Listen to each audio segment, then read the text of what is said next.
Bamboo also blamed the judiciary for not keeping up to expectations. In Nigeria is becoming regrettable because the court, for me, is no longer the hope of the common man. Because it seems to me that the court, especially that of the appeal court, is more of what is happening to opposition political parties in Kanu and Jos, I see, seems to be a deliberate attempt to clamp down on opposition political parties. I mean, that is not the way to go in true democracy. See what happened in Liberia. See how the young man just considered defeat and made a speech that is mind-boggling, that is very touching. You know, can that be obtainable in Nigeria? In Nigeria, the winner takes it all. Once you have the contact, the money, you know, you come down on your opposition, even if they die, it doesn't affect you. You know, so that is the kind of politics we find in places like this. So, for me, the courts are never the hope of the common man, because the kind of money that these politicians offer to the judges, you look at you even start by looking at the salaries of these judges. How much do they take home? Even with their pension and gratuity, sum together, how much is it? And just in the election tribunal, and you can make more than 1 million times what you would take home on retirement. So you prefer to take the risk, I mean, to say, even if you are sacked thereafter, you know you're smiling to the banks.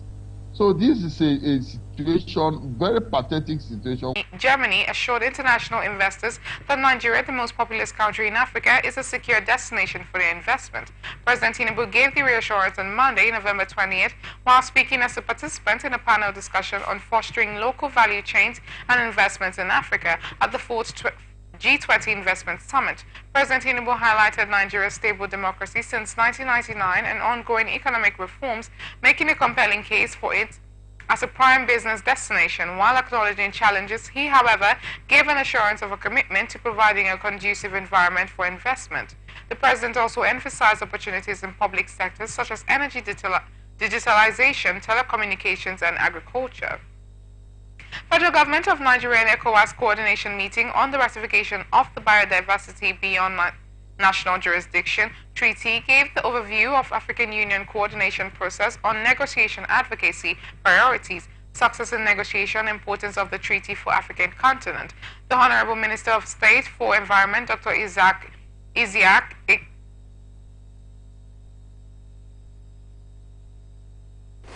Our oceans are under threat today, more than ever before.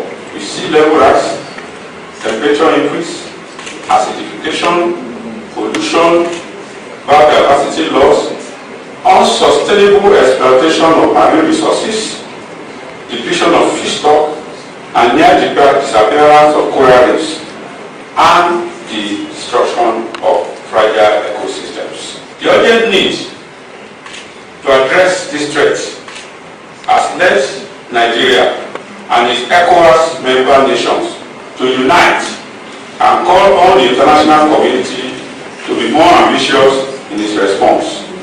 Our appeal for an ambitious global response to the biodiversity crisis is urgent and it is focused.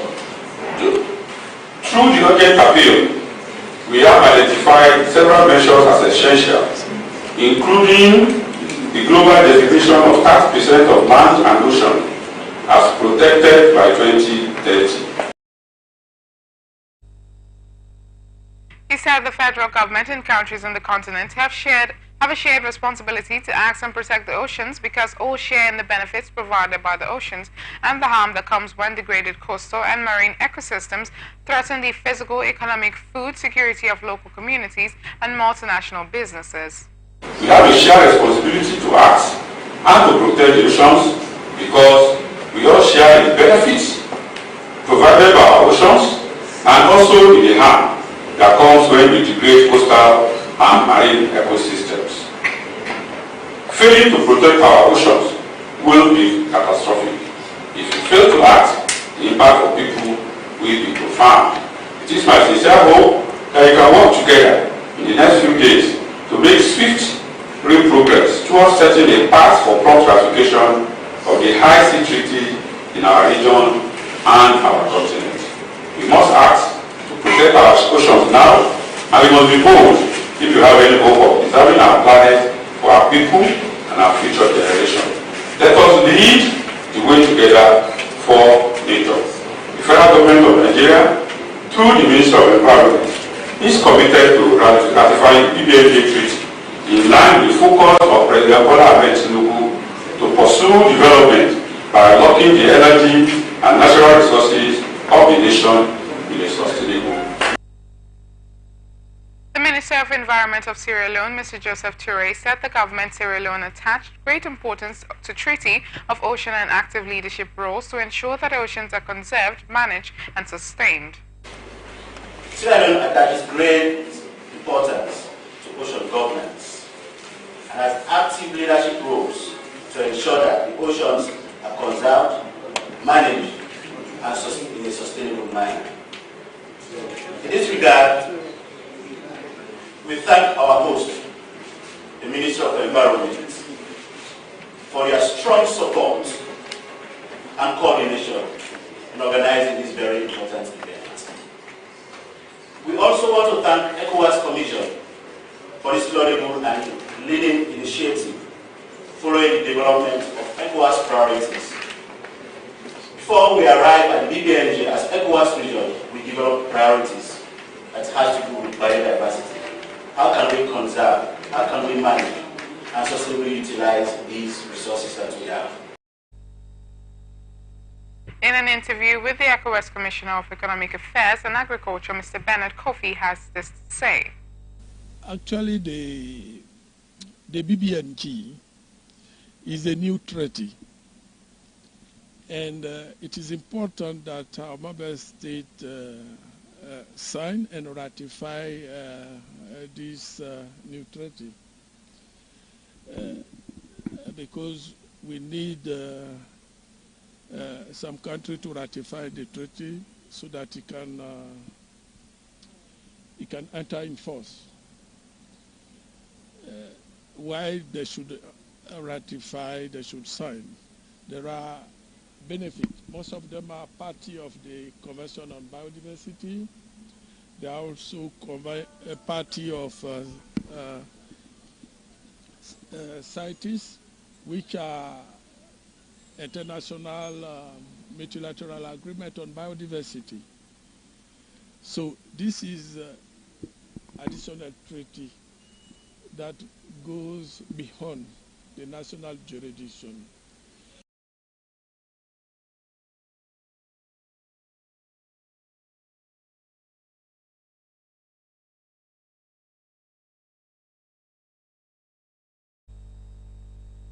In the meantime, Chairman of the House Committee on Disability Affairs, Honorable Bashiru Dawodu, has pledged the commitment of his committee to ensure full implementation of the Persons with Disabilities Act. Dawodu made the pledge on Monday at a meeting on Children with Disabilities and Disability Act 2018. The lawmaker, who acknowledged that there is a huge lacuna in the PW Act and that amendments alone will not address all the challenges, said that the Child Rights Act needed to be amended to include the concerns raised by the community. The Child Act needs to be amended, but it will gladden your heart to know that there is already an amendment or a reenactment for the Disability Act you are talking about that has passed first reading. This is also going to go into at some point to public hearing, where you can bring all these issues on the floor. So the process has already started. We think that the gaps or lacuna are so huge that it's not even amendable. I think it's going to have to be reenacted, which is actually the bill that is in the House right now. Some of you spoke about inclusive education. Absolutely, yes. You know, I always had an example of where some of my passion came from when I lived with persons with disability, kids with disability, when I was in high school, when I was also in the University of Lagos. And these gentlemen, because they were included, they became professors.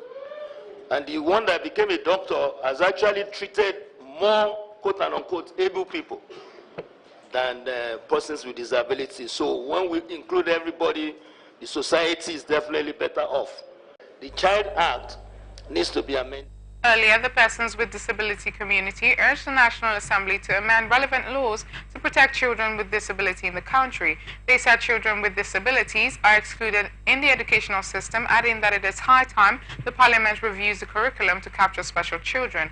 They also emphasized that where the laws are made, there should be monitoring, evaluation, and implementation to ensure that it will be felt at the grassroots, noting that issues concerning PWD are most discussed in urban areas, leaving majority out of those in rural areas. Today is a very remarkable day because children with disabilities can't actually speak for themselves. It requires people like us and their parents to actually speak for them.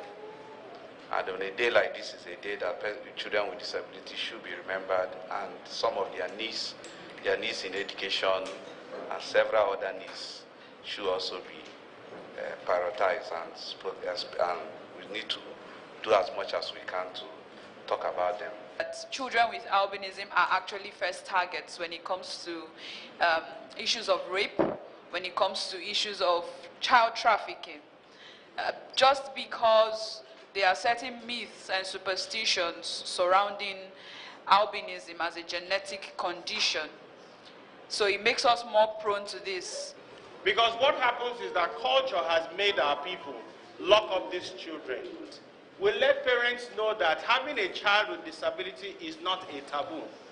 I personally have lost nephews and nieces out of the carelessness of my uncles who did not know that their children had autism and the rest of it. We thought that they were cursed because that was what the culture said about them. But working with such children, I have come to see that they are the most brilliant kids, because the 5 senses that we have, if you lose one sense, the other 4 become sharper. My baby has a child with cerebral palsy. So talking of schools, sometimes these children, they are neglected. With something that we have, there are some states that have school for the blind, school for the deaf, school for the lame. But those with intellectual ability, there's no school for them. I stand to be corrected. We are rolled hard in the normal school, private school, with other students. And in that school, you see even teachers calling her names. She has a disability, does not mean that she's possessed. And now to business news.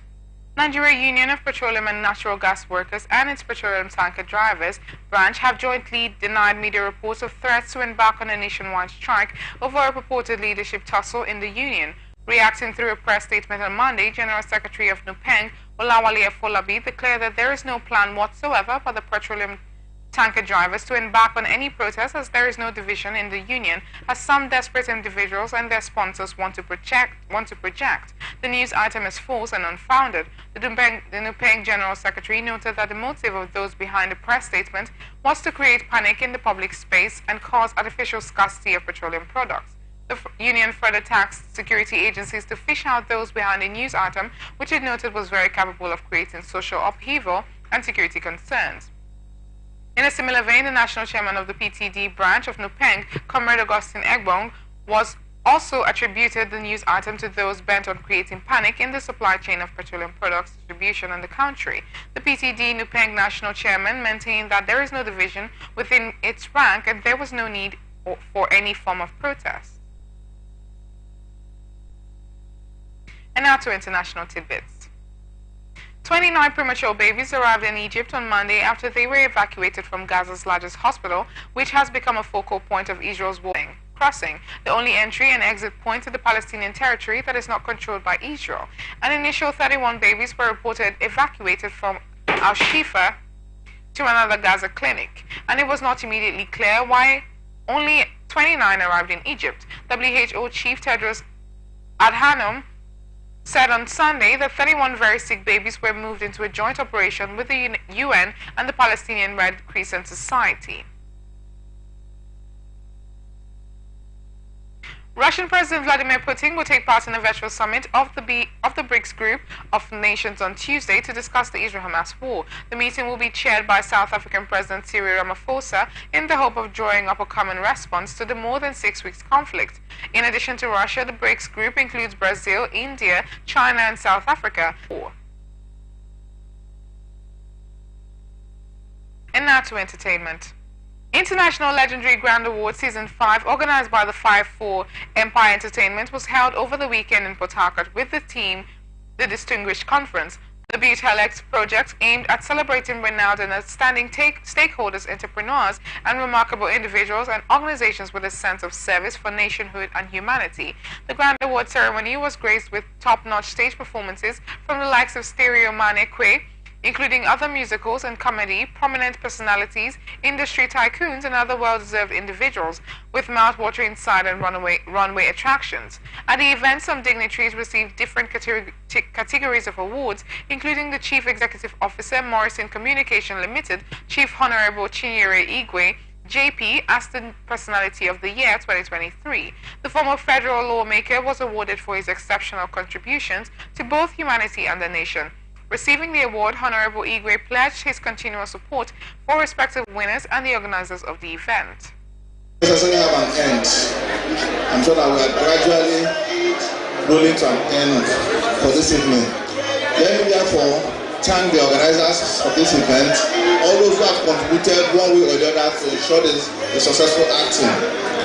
For us, Morrison Communications, owners of which 99.5 FM, Nigerian Business Radio, located in Port Harcourt, and Atlantic Television Network, the next thing in digital communication. We appreciate all the contestants. Mr. Organizer, we will appeal because we have started the discovery. We won't let this effort die. We will support you by ensuring that the Queen become Atlantic Television Ambassador for the next 1 year. Secondly, all the contestants will give them opportunity of developing themselves by giving them a leverage in our radio station and our television station. Congratulations for all of you. Thank you very much.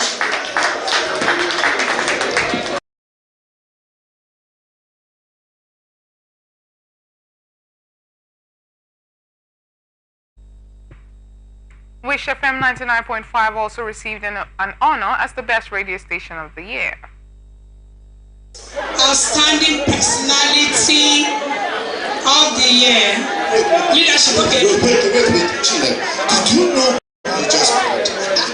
Did you know who you just called? That is our CEO of Atlantic Television Network. Wow. Also, our CEO, Wish FM. Wow. Also, our CEO, Morris Communication. Dr. Chinyere Igwe. What an intimidating profile. Please step forward. Yeah, Dr. Chinyere Igwe Esquire. Yes. Most outstanding leadership personality of the year 2023. And let me tell you something. People like this, he has been supporting the industry, and he has been supporting the youth in his state. He has been doing a lot for the community. And you know, these kind of people are people we need in Nigeria right now. Interesting. So please, and the gentleman is here. Dr. Chinyere Igwe Esquire. Yes. Welcome, sir. Okay. On behalf of the National Legendary Grand Award, we present this to you. Continue to do well, continue to support International Legendary Grand Award.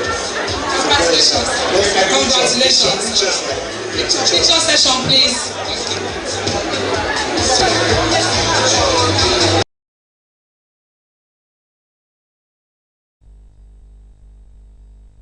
And now to entertainment.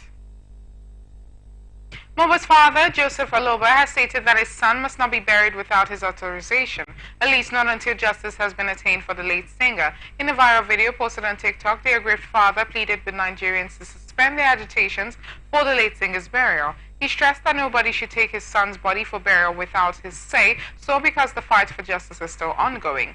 His video comes after singer Bella Shmurda's tweet on November 18, 2023, where he emphasized that the autopsy results had not been released since it began in September when the singer died.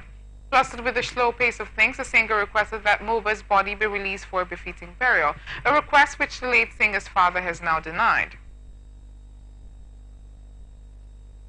Colombian superstar Shakira goes on trial in Barcelona on Monday in a tax fraud case, with Spanish prosecutors seeking a jail term over 8 years for the Grammy-winning singer. They accuse the 46-year-old of defrauding the Spanish state of 14.5 million euros on income earned between 2012 and 2014. Charges denied by the singer, who says she only moved to Spain full-time in 2015. The case centers on how much time the singer, whose hit singles include Hips Don't Lie, Whenever, Wherever, and the 2010 World Cup song Waka Waka, spent in Spain between 2012 and 2014. Spanish authorities allege Shakira Isabel Mebarak Ripoll, dubbed the Queen of Latin Pop, spent more than half of that period in Spain and therefore should have paid taxes in the country. They said she moved to Spain after her relationship with former FC Barcelona star defender Gerard Piqué became public in 2011, but maintained official tax residency in the Bahamas until 2015. In its indictment, the prosecution claims that Shakira used a set of companies based in tax havens with the intention of not paying tax in Spain. Prosecutors are seeking a jail term of 8 years and 2 months and a fine of nearly 24 million euros for the singer. And now to sports.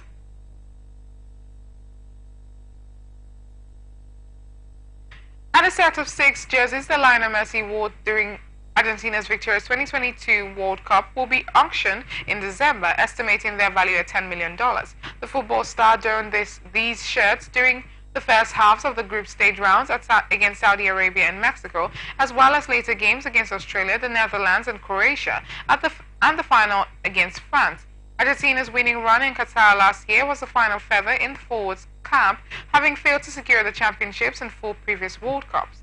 According to reports, if the jersey is indeed fetch above $10 million, that could make the sale the most valuable collection of sports memorabilia ever auctioned off. The most expensive individual jersey ever sold at auction was one that basketball legend Michael Jordan wore during his NBA Finals run with the Chicago Bulls in 1998. The jersey will be available for free public viewing when they are up for auction from November 30th to December 14th. South Africa's former rugby star Hannes Sterdrum has died in a car accident at the age of 58. He was part of the Springbok team that famously won the 1995 Rugby World Cup after the end of apartheid in 1994. Sterdrum gained 21 Springbok caps in his career between 1993 and 1997.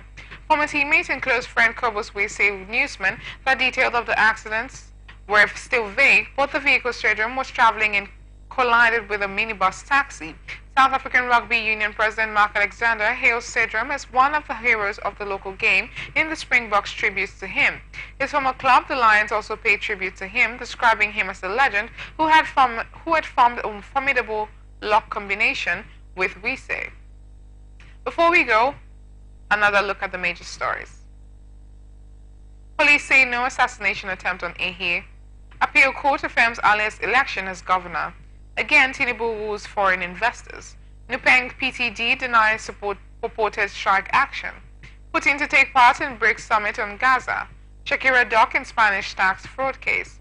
Messi 2022 World Cup jersey go for auction. I am Valentina Lawrence. Thank you for watching. You can follow us on all our social media platforms: on X, Atlantic TV Net, Facebook and YouTube, Atlantic Television Network, Instagram, Atlantic TV Network. Do remember that peace and unity are the pathways to progress. Good night.